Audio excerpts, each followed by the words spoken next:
been celebrating to some extent what we know as romantic love. But today is the feast day of St. Godlet. Now, not many of you will know about St. Godlet. Is there anybody who knows anything about St. Godlet? No?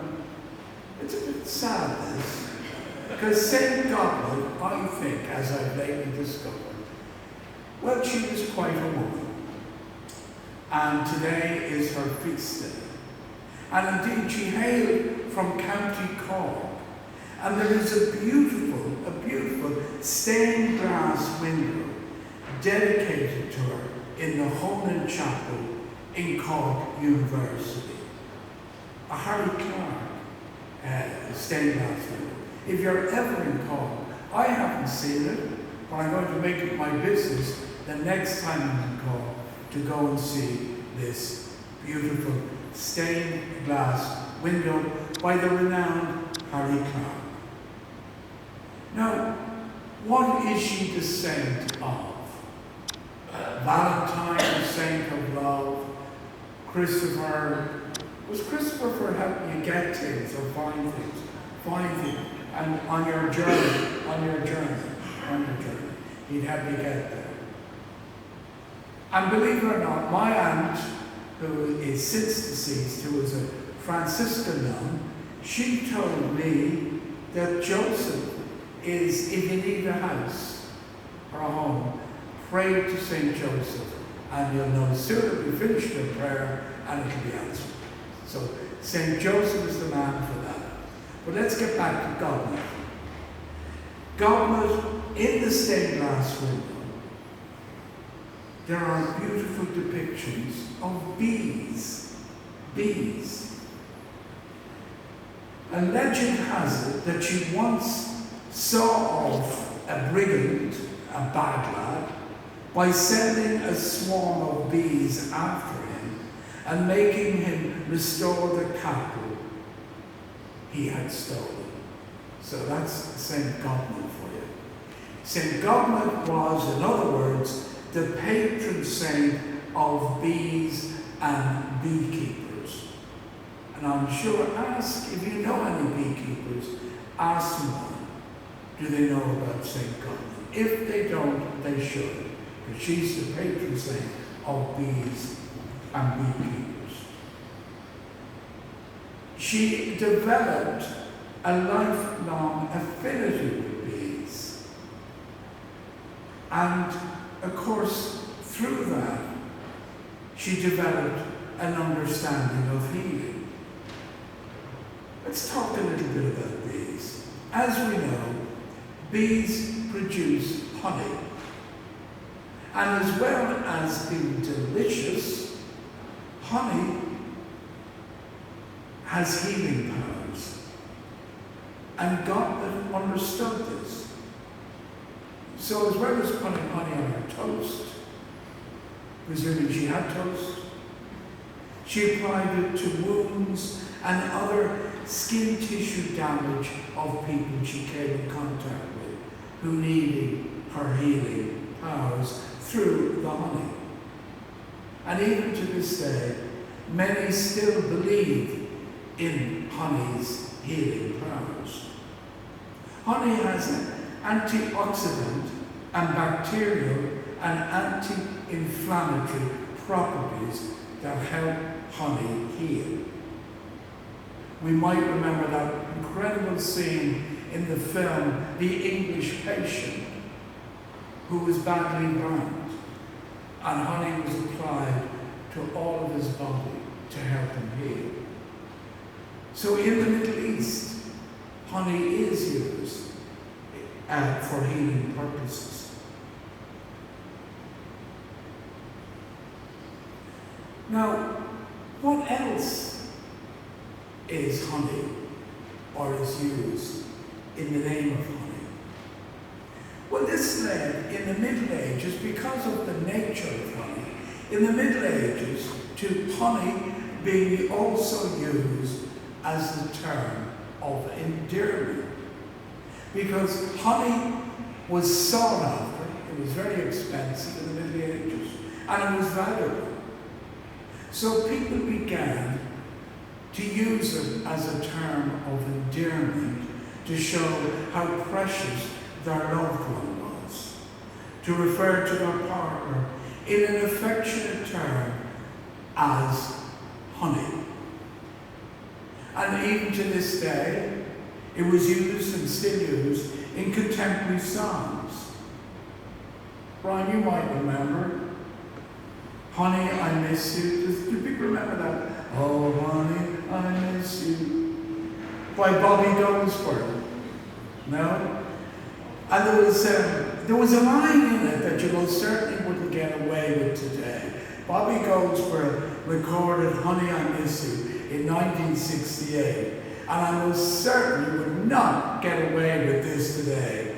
And it goes, she was kind of dumb, but kind of smart. I'm not sure that would work today. And there's another line where, and this is when he sings, she wrecked the car and thought I would be mad. Oh, come on, Bobby. She wrecked the car and thought I would be mad. But what the heck? Anyway, if you listen to Bobby Goldsboro, Honey, I Miss You, because sadly she dies at the end. And it's not from a bee stick.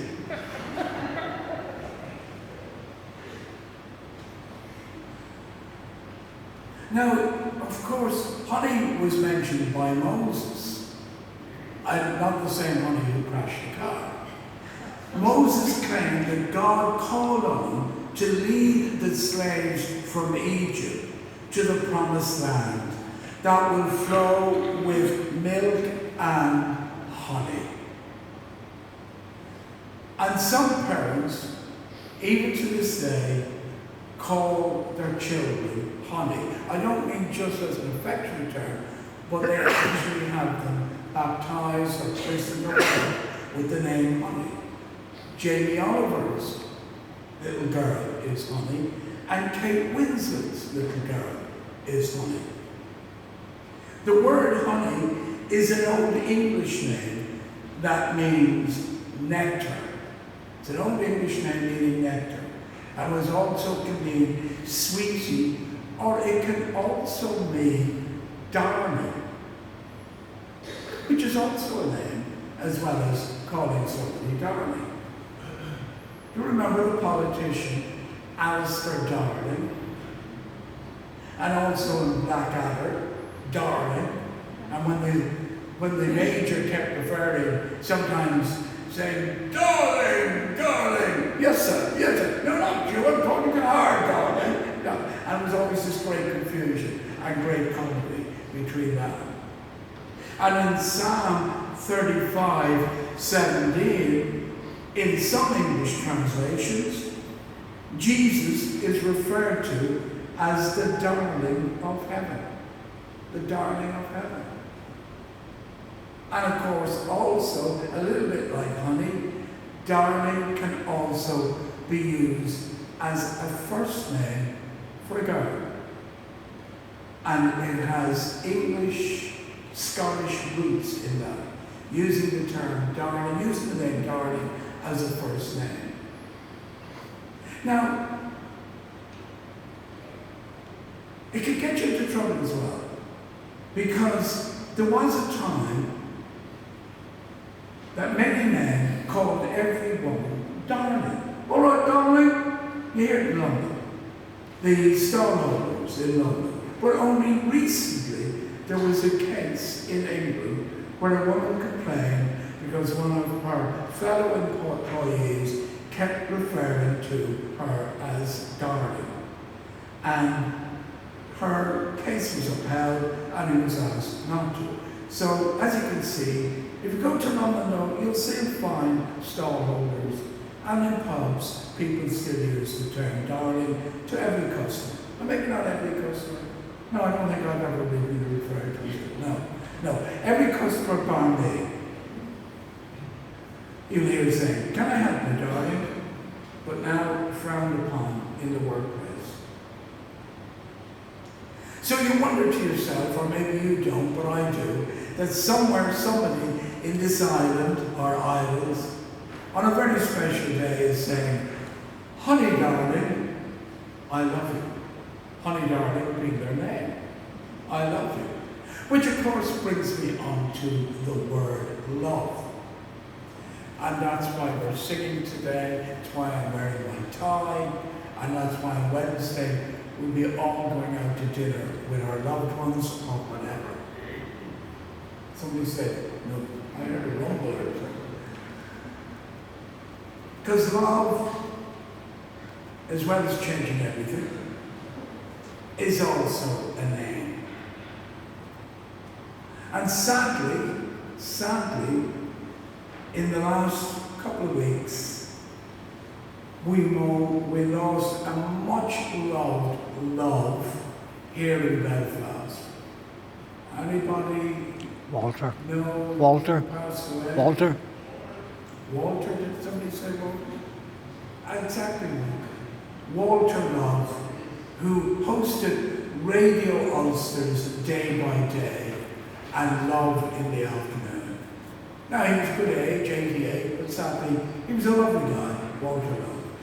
He married his wife, Mary, here in All Souls Church, Walter Love. And because of that, sadly, when Mary died a number of years ago, Walter asked, would I take her funeral? So her funeral took place here in All Souls. And then he brought myself in there, so we went down and had lunch in his lovely house in the countryside. Walter, dare I say, was a lovely man. And he has been described as charming. And I thought, what a superb thing to say about him. Anybody who knew that's what he was. And what a nice thing to be said about you, that you are charming, that you behave in a friendly, pleasant way that makes people like you. Such is the nature of charm. And he most certainly was charming. Now, as well as honey, darling, love, on Wednesday there will be many other terms of endearment that we will use to our partner as a way of expressing our affection. In the Irish language there is Aisling, which is also a name, Aisling. Aisling McCree, which means the love or the darling of my life, of my heart. So everybody has their own specific, their own well-chosen term of endearment. And it doesn't matter what it is, but it's special to you. And it's special in your life. And it doesn't matter whatever language it is. Or can I just say, not quite the eve of Valentine's Day, may you be blessed with love and lots of honey.